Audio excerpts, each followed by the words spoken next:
Governor Cecily Barilla will read on behalf of the coalition. Okay, thank you.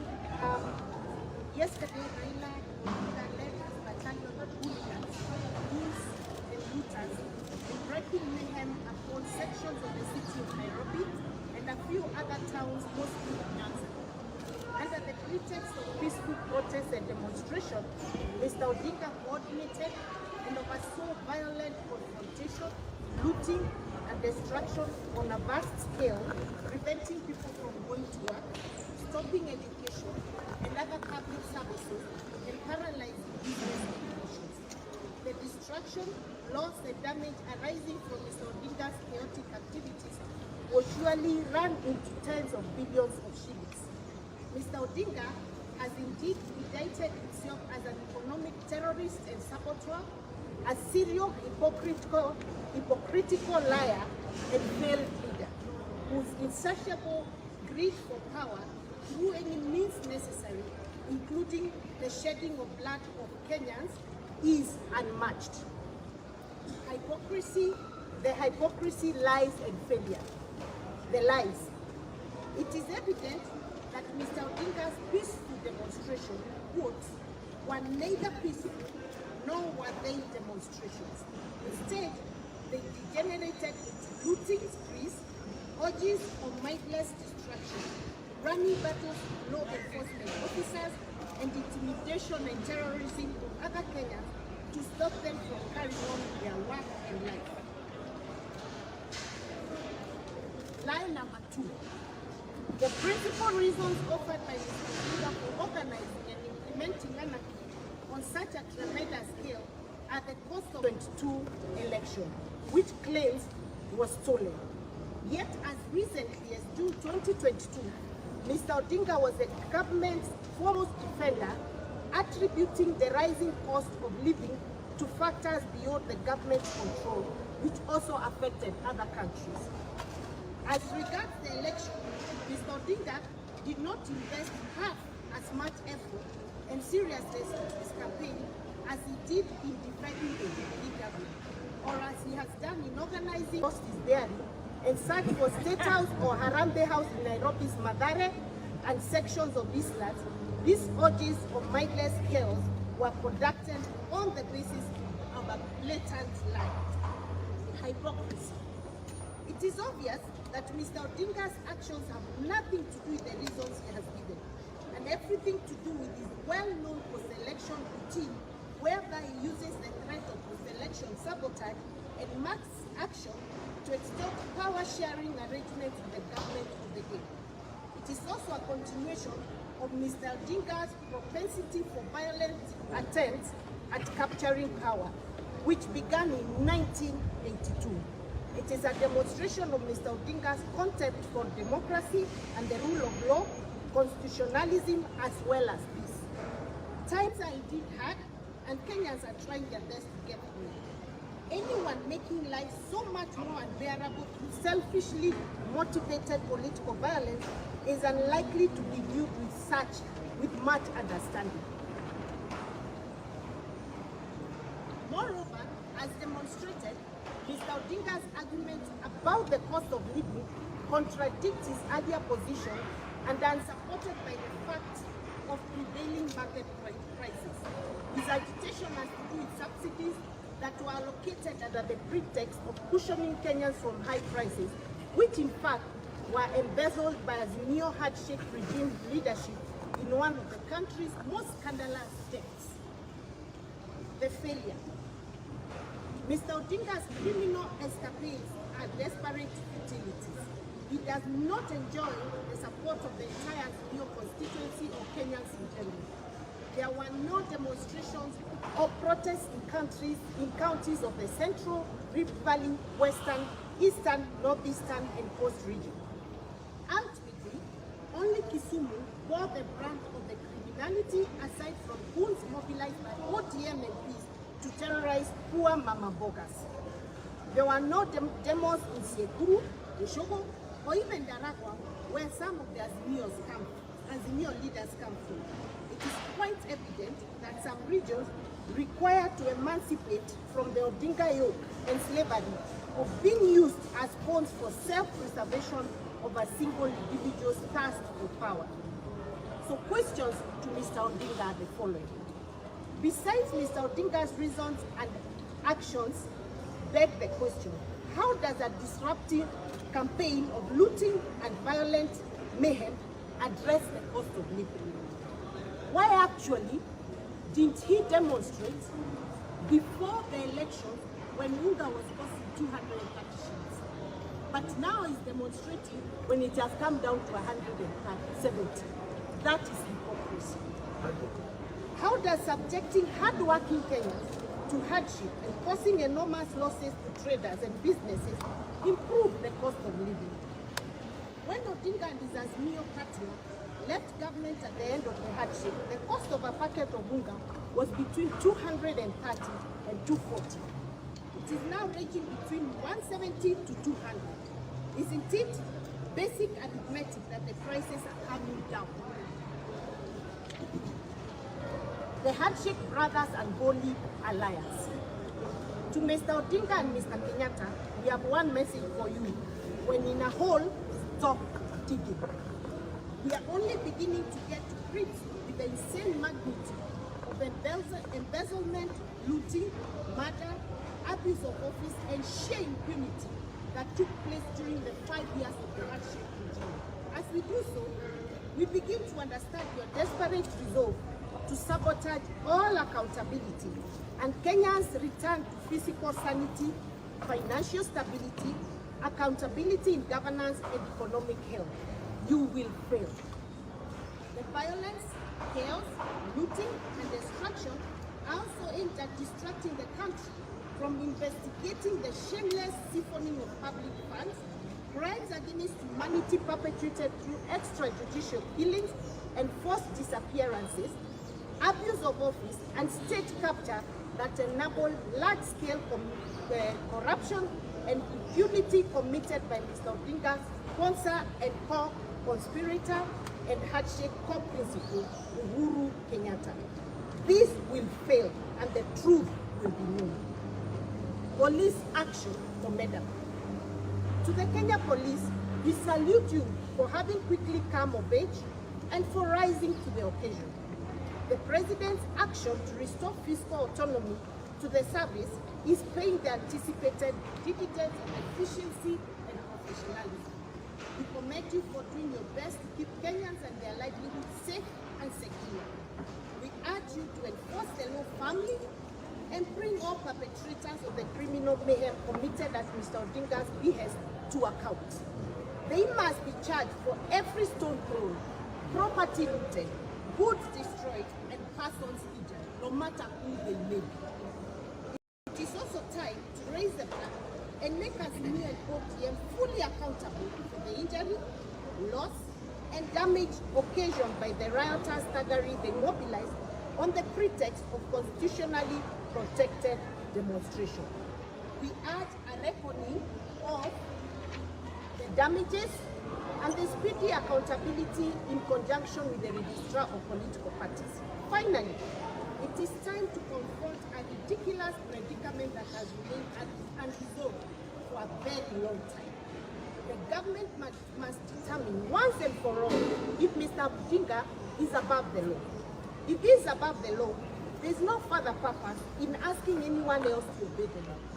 If on the other hand, the government determines that Mr. Odinga is not above the law, it must activate all appropriate mechanisms to bring him to accountability without further delay, because justice must be done. That time is now or never. Thank you very much. Right. Yeah, I think the leadership and the SG. I go first. Yes. Okay.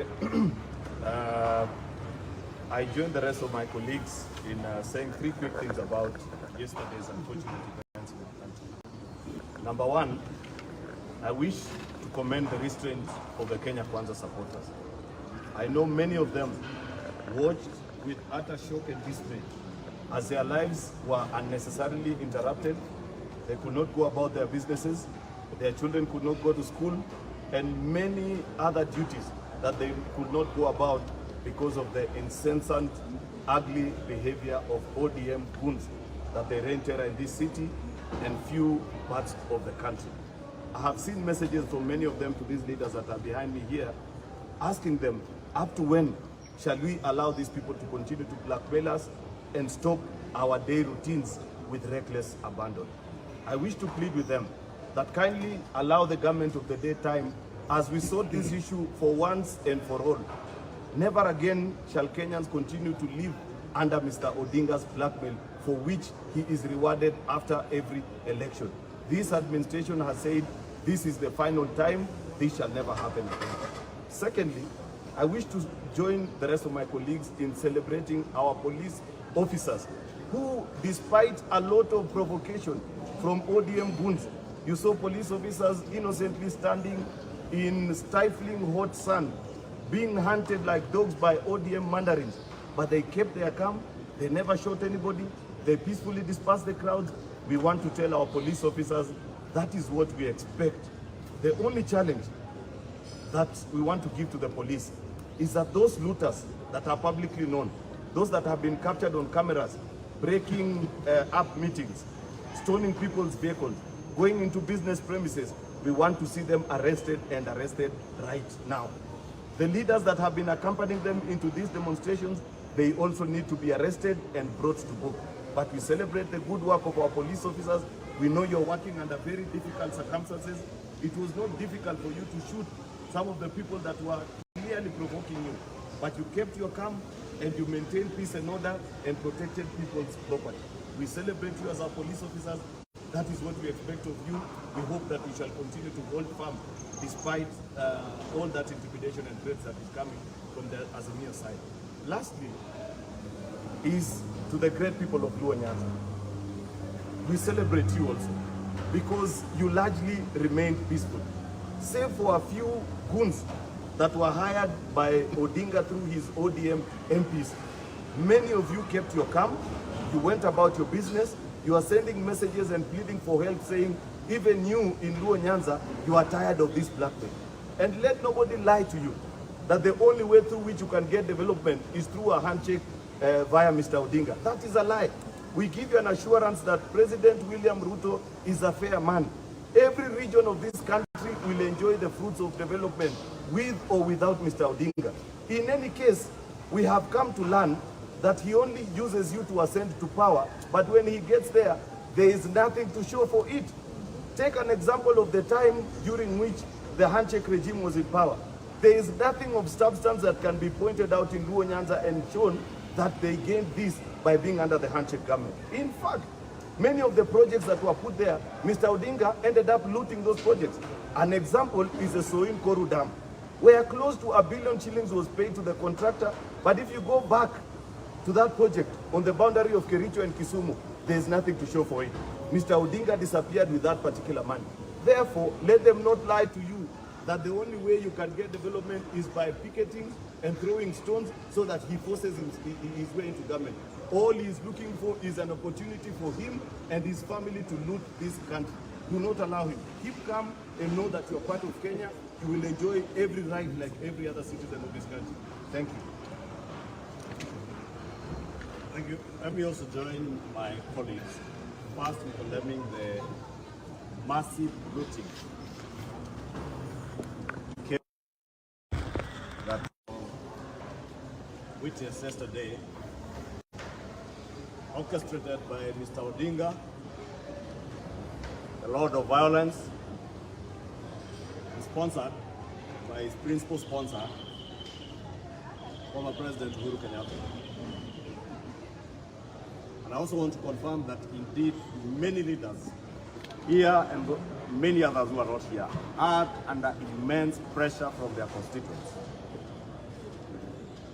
Kenyans, peace-loving Kenyans asking government, if government is not able to take care of the situation, pressuring leaders that the public be allowed to protect their lives, their businesses, and their property.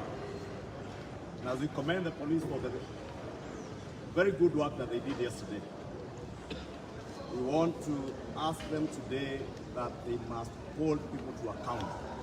for the anarchy yesterday, for the massive looting of property and destruction of property, and nobody should be a sacred cow.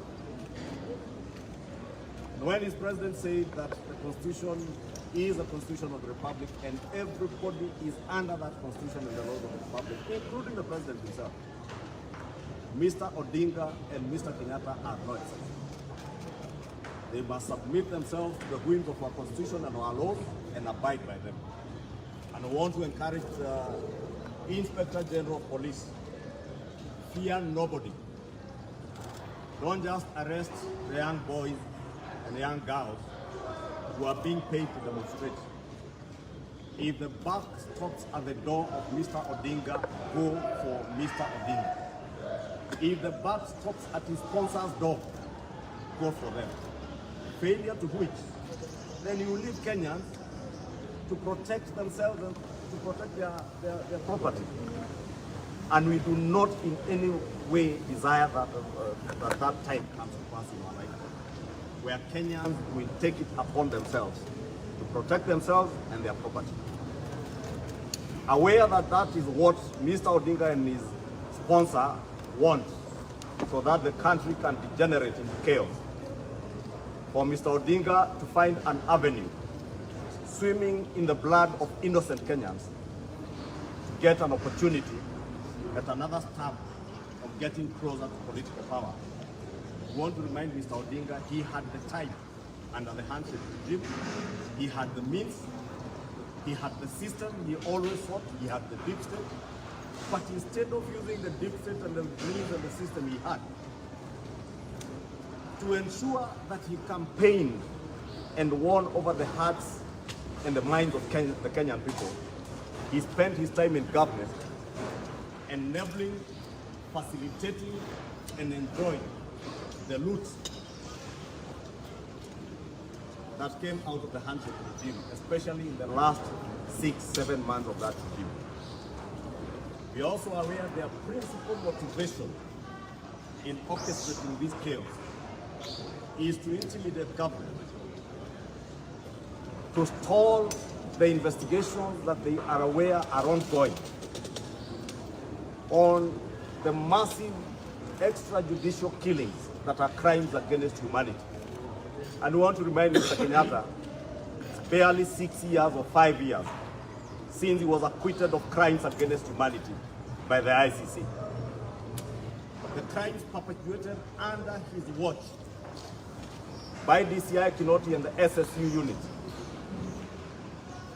I know is a great motivation for him and his handshake party to want to orchestrate chaos to preempt these investigations. The massive looting of our economy through the Tonkom saga, the road sector that we mentioned last week, the maize and fuel subsidies, the COVID-19 cancer billionaires, they know and they are aware that investigations are on high gear. And therefore they want to preempt all these investigations. But as we have said, they will fail. And the truth very soon shall be known on who are the beneficiaries of the telecom haste, the cancer COVID billionaires haste, or the road sector haste, where, as we mentioned last week, roads were being contracted. Foreign contractors were being contracted to build roads with no procurement being done, and at costs that you cannot imagine. That people can be contracted to build a gravel road at a price of 40 million shillings a kilometer with no due process. These are the things Mr. Odinga and Mr. Kenyatta are afraid of. But we want to reinforce what the President has stated earlier, that we shall be a country that shall be governed by the rule of law and constitutionalism, not the rule of men. Therefore, we want to tell them nobody will be intimidated by their fears. However, we have said what Mr. Odinga is doing is only equivalent to what bandits in parts of North Rift and Northern Kenya are doing to the lives of innocent Kenyans. What they are doing is banditry with cattle rustling. Mr. Odinga is involved in a scheme of urban banditry, and he must be held to account. It is political and urban banditry and economic terrorism, which cannot be a solution to the high cost of living. And that's why we're asking Mr. Odinga and Mr. Kenyatta, how will destroying property and destroying the economy help to bring down the cost of living? And we must tell you, Mr. Kenyatta, Mr. Odinga, the cost of living is where it is because you too took it there. You looted this economy dry. The subsidies you are demanding that they be reinstated were your schemes to loot from the people of Kenya. And we want to be categorical that those subsidies will not come back. And they will not come back because the government has a plan in place. That is why we have said, only this morning, I have bought a packet of Jogo maize flour from neighbors here in town at 191 shillings. The same packet of Jogo was retailing at 230, 240 shillings only in June last year when Mr. Odinga and Mr. Kenyatta were in charge. And not just in charge of the government, that they superintended that time.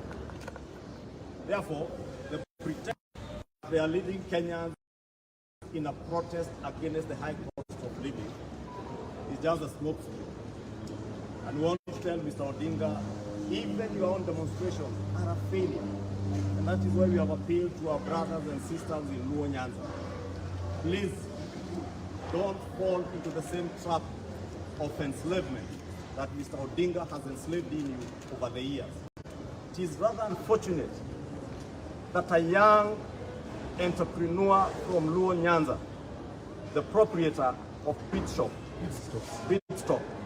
in Kisumu, had to lose his business yesterday, courtesy of the anarchy orchestrated by Mr. Odinga.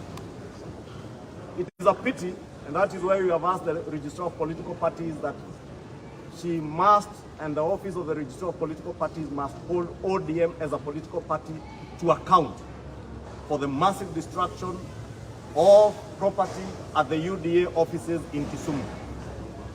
And our Secretary General is here, he will confirm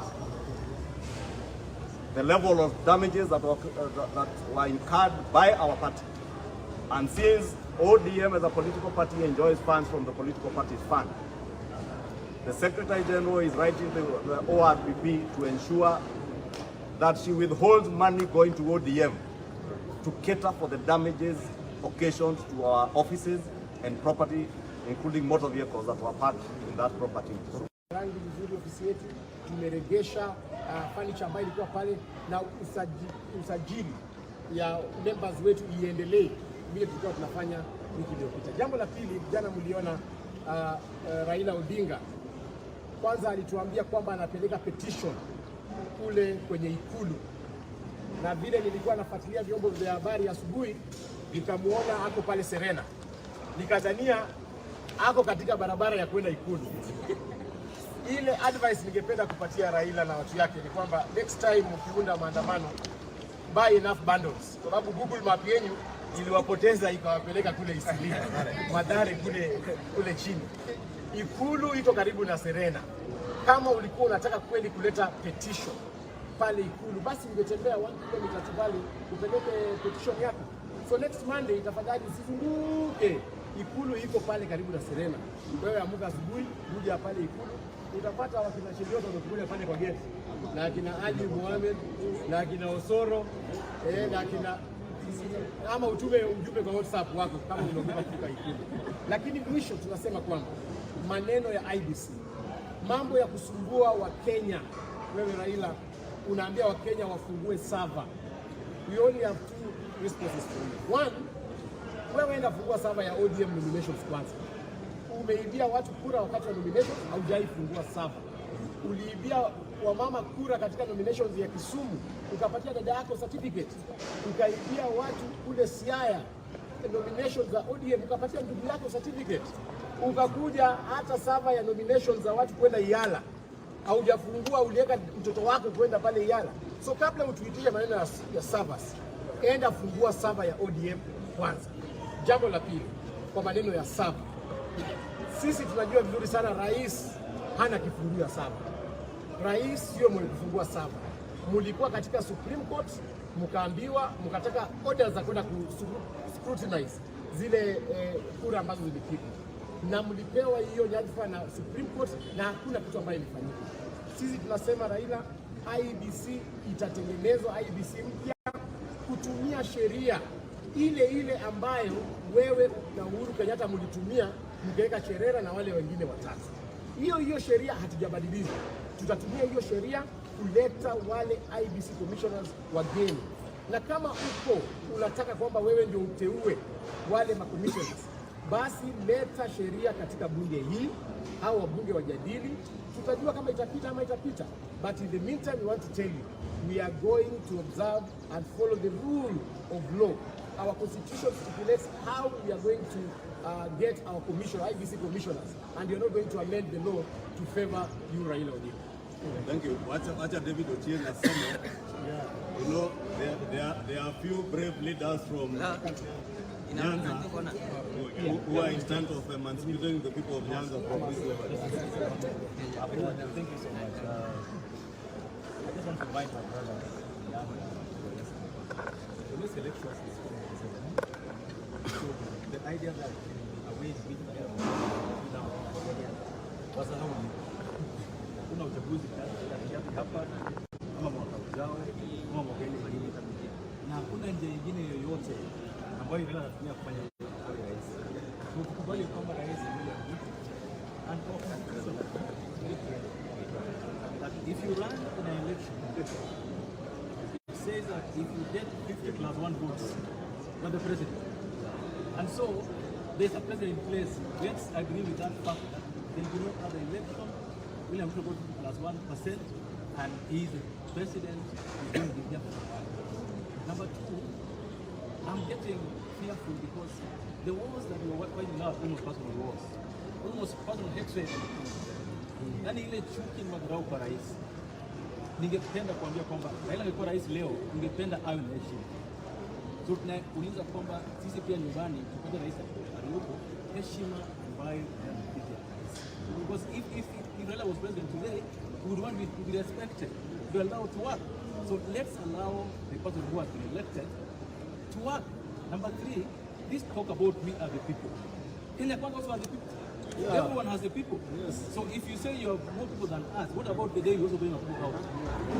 So the idea about the people, the people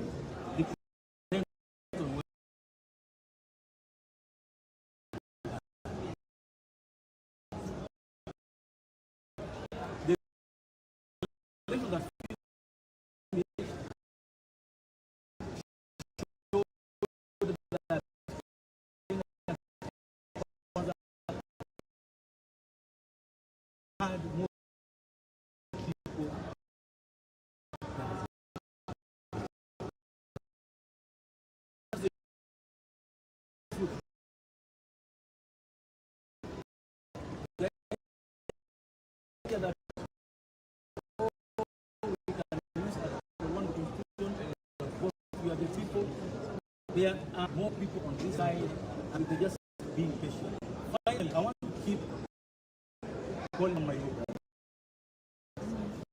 Sarova Hotel in Kisumu was working for was spent 2 months ago. Why do you break the windows of that hotel? KCB has been there for the last how many years? Windows of a bank. Your brothers are working there, you are working there. Now, Governor Yomo says that people should not target some buildings. You should tell them that they don't target all the buildings. You cannot be saying today you want to drive, tomorrow you want to drive, and you're not taking care. And I agree with my brothers here that all us in Kenya Kwanza will us in the order that any was in that even the building must be paid by the audience.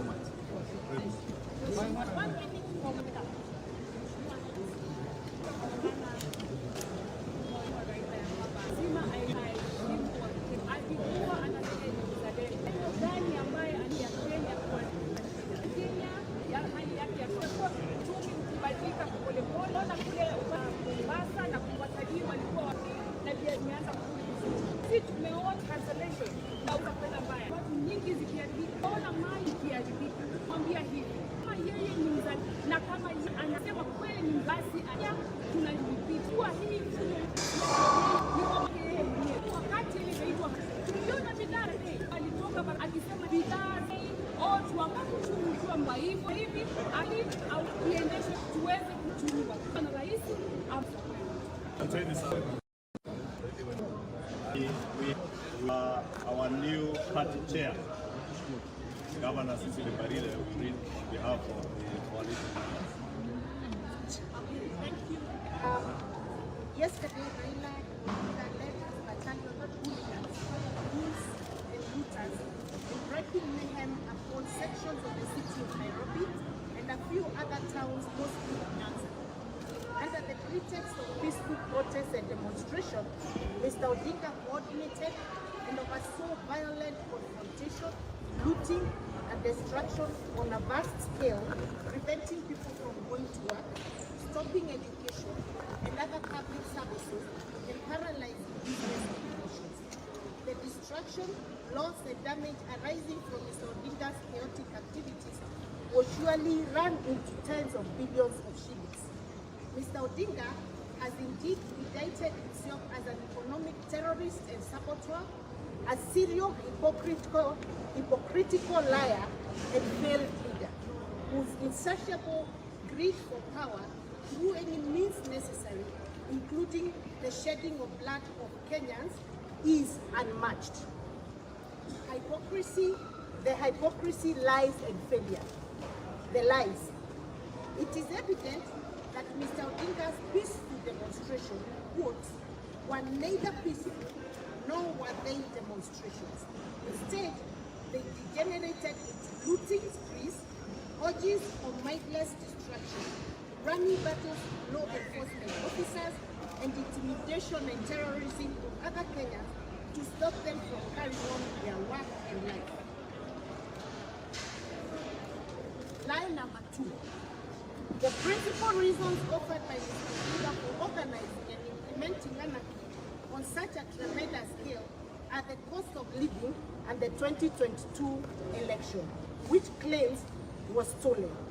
Yet, as recently as June 2022, Mr. Odinga was the government's foremost defender, attributing the rising cost of living to factors beyond the government's control, which also affected other countries.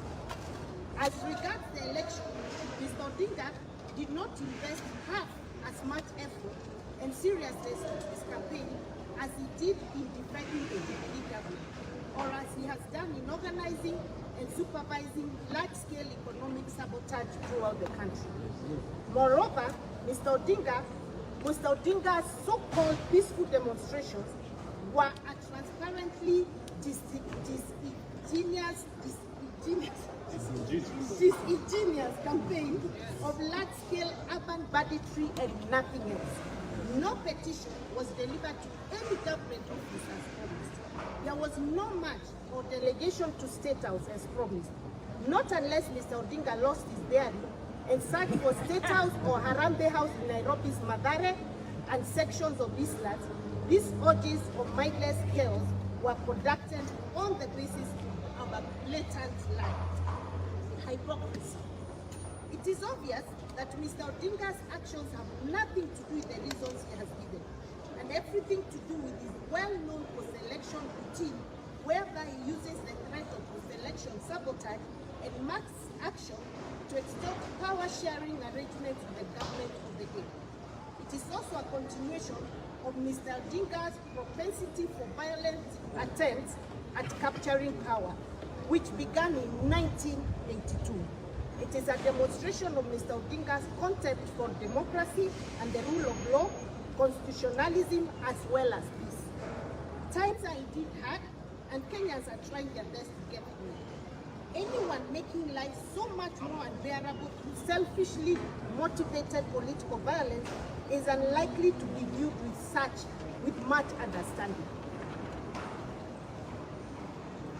Moreover, as demonstrated, Mr. Odinga's argument about the cost of living contradicts his earlier position and are unsupported by the fact of prevailing market prices.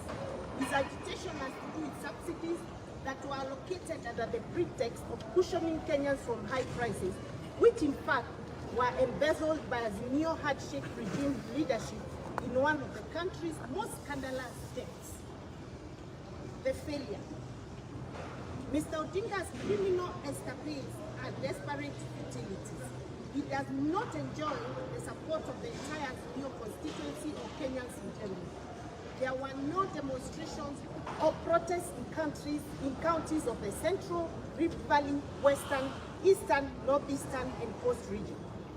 Ultimately, only Kisumu bore the brunt of the criminality aside from goons mobilized by ODM MPs to terrorize poor mama bogas.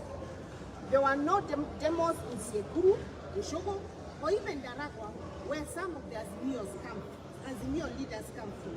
It is quite evident that some regions require to emancipate from the Odinga yoke and slavery of being used as pawns for self-preservation of a single individual's thirst for power. So questions to Mr. Odinga are the following. Besides Mr. Odinga's reasons and actions beg the question, how does a disruptive campaign of looting and violent mayhem address the cost of living? Why actually didn't he demonstrate before the election when Unga was costing 230 shillings? But now he's demonstrating when it has come down to 170. That is hypocrisy. How does subjecting hard-working Kenyans to hardship and causing enormous losses to traders and businesses improve the cost of living? When Odinga and his Azimio party left government at the end of the hardship, the cost of a packet of unga was between 230 and 240. It is now ranging between 170 to 200. Isn't it basic arithmetic that the prices are coming down? The Hardship Brothers and Holy Alliance. To Mr. Odinga and Mr. Kenyatta, we have one message for you. When in a hole, stop digging. We are only beginning to get to grips with the insane magnitude of embezzlement, looting, murder, abuse of office, and sheer impunity that took place during the 5 years of the hardship regime. As we do so, we begin to understand your desperate resolve to sabotage all accountability and Kenyans' return to physical sanity, financial stability, accountability in governance, and economic health. You will fail. The violence, chaos, looting, and destruction are also aimed at distracting the country from investigating the shameless siphoning of public funds, crimes against humanity perpetrated through extrajudicial killings and forced disappearances, abuse of office, and state capture that enable large-scale